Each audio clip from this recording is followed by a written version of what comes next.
If you are stuck in the never-ending EB2 or EB3 backlog, you might be wondering, should I upgrade to the EB1A? Well, the March 2025 Visa Bulletin is out and the numbers might just make you rethink your green card strategy. Let's be real, waiting decades for a green card in EB2 sounds like a nightmare, even in the EB3. But is EB1A really a better option here? And if so, how do you even qualify? Don't worry, I've got you covered.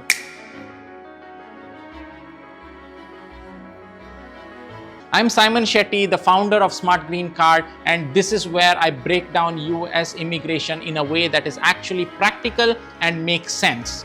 Today we are diving into the latest Visa Bulletin and answering the big question, is it time to move on from an EB2 to an EB1A? Quick heads up, I'm not an immigration attorney. This video is purely for educational purposes only. If you need legal advice, always consult a qualified immigration attorney. Nothing that you find in this channel, including this video, should be construed as legal advice.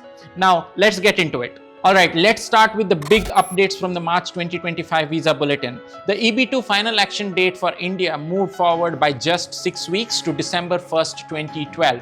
The EB3 final action date, on the other hand, for India also advanced by 6 weeks to February 1st, 2013. Meanwhile, EB1A for India, no movement at all. The final action date is still stuck at February 1st, 2022. So what does all of this mean? EB2 and EB3 are moving, but at a painfully slow pace. Meanwhile, EB1A is temporarily frozen, but even with this pause, it is still way faster than the EB2 and EB3, which has wait times of over a decade. So, should you move to the EB1A? Considering these wait times, moving to the EB1A could be a great option if you fit into certain buckets. You can even reuse your EB2 NIW or EB2 or EB3 priority dates for your EB1A's I-485 filing, which can help you speed up your green card process overall. But here's the big question. Does your EB2 NIW profile actually qualify for the EB1A? While both EB2 NIW and EB1A focuses on individuals with exceptional abilities, the EB1A has a much higher standard. Many EB2 NIW applicants assume that their existing achievements all automatically qualify them for the EB1A, but that's not always the case. Here's the reality. EB2 NIW focuses on work that substantially benefits the United States, even if you're not at the very top of your field.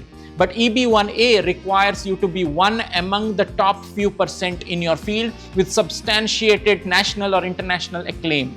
And that means that having an NIW approval isn't enough for an EB1A. You'll need to meet at least 3 out of the 10 EB1A criteria to prove that you're among the best in your field. But here's the good news. If you already have an approved EB2 NIW profile with exceptional ability, your profile may align with a lot of the EB1A criteria already. You can strengthen your case and boost your chances of approval just with that, and building on top of it with a good amount of hard work through the work that you have already done, evolving it to a place where you can eventually use it for your EB1A. So what happens if your EB1A gets denied though? This is a common question I get in my DMs. Hey Simon, if my EB1A gets denied, will they reopen my EB2 case and review it again? Well, here's the answer. Each green card petition or I-140 application is independent. Approval or denial of one does not impact the other. So if your EB2 NIW is already approved, it will remain valid even if your EB1A is denied later. So what should you do next? If you're cool with waiting forever in EB2 or EB3, then hey, that's your call. But if you want a faster strategic path, then EB2 could be worth considering. I'm not telling you to go jump into it right away. I'm just telling you to just consider it and see if it is something that will work for you. And here's the thing, you don't have to figure it out alone.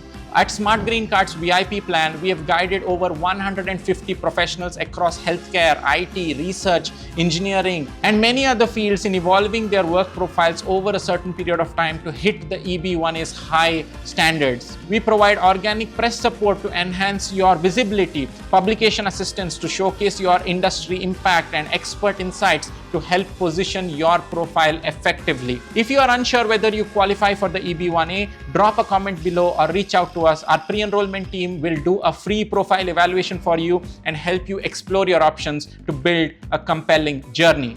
Here is some exciting news though. We have built a supportive community where you'll get daily EB1A and O1A strategies, exclusive resources, and the latest immigration updates that you'll need to know. You can also ask questions to get guidance on your EB1A and O1A journeys, and the best part, it's completely free. Do you want to join? Check the link in the description. So is it time to upgrade from EB2 NIW to EB1A? The March Visa Bulletin of 2025 confirms that EB2 is still painfully slow.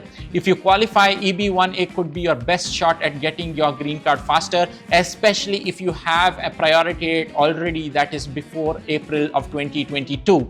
So what do you think? Will you stick with your EB2 or EB3 or try for the EB1A? Let me know in the comments below, and don't forget to like, share and subscribe for more important updates.